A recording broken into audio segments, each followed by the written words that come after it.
ஸ்ரீ குருவாயூரப்பன் திருவடிகளே சரணம். இன்னைக்கு இந்த தசகத்தோட 6வது ஸ்லோகத்தை பார்க்கலாம். முதல்ல வார்த்தைகளை பிரித்து சொல்லலாம், பிறகு ஒவ்வொரு வரியும் சேர்த்து சொல்லலாம்.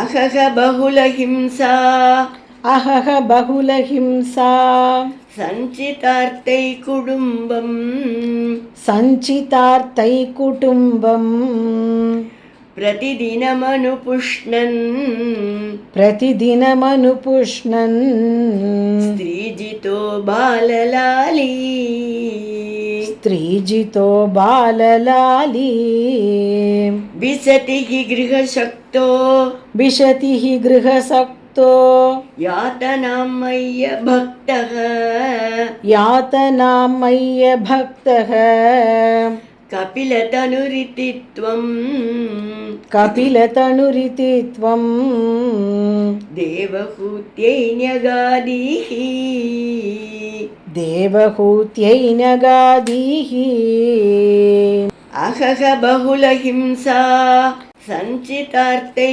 குடும்பம் அஹஹ பகுலஹிம்சா சஞ்சிதார்த்தை குடும்பம் பிரதிதினமனுபுஷ்ணன் ஸ்திரீஜிதோ பாலலாலி பிரதிதினமனுபுஷ்ணன் ஸ்திரீஜிதோ பாலலாலி விசதிஹி கிருஹசக்தோ யாதனாமய்ய பக்தः விஷதிஹி கிருஹசக்தோ யாதனாமய்ய பக்தः கபிலதனுரிதித்வம் தேவஹூத்யை ன்யகாதீஹி கபிலதனுரிதித்வம் தேவஹூத்யை ன்யகாதீஹி.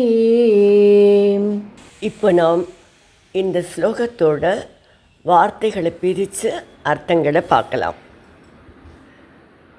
பகுல ஹிம்சா, மற்றவர்களை ரொம்ப துன்பப்படுத்தி, சஞ்சித அர்த்தைகி, அர்த்தைகினாலே எப்பவும் பொருள், செல்வம், பணம்.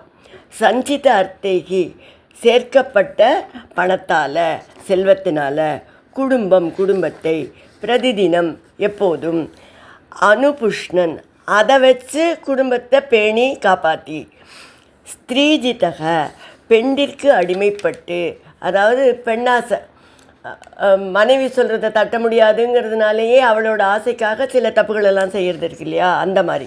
ஸ்திரீஜிதக பாலலாலி, குழந்தைகளை அது மேலே ஜாஸ்தி ஆசை, குழந்தைகளை சீராட்டி கொஞ்சிண்டு விளையாடிண்டு அவளுக்கு என்ன வேணுமோ அதை தான் செய்யணும் அப்படிங்கிறத நினச்சிண்டு அப்படி.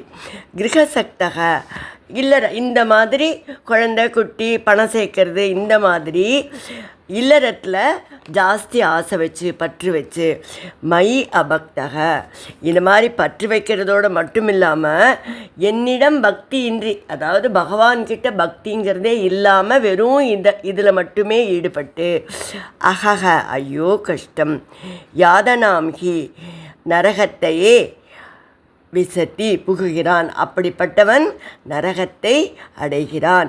இது கபிலதனுகுத்வம் என்று கபிலரான நீ தேவஹூத்யை ன்யகாதி, தேவஹூதிக்கு எடுத்து சொன்னீர்கள்.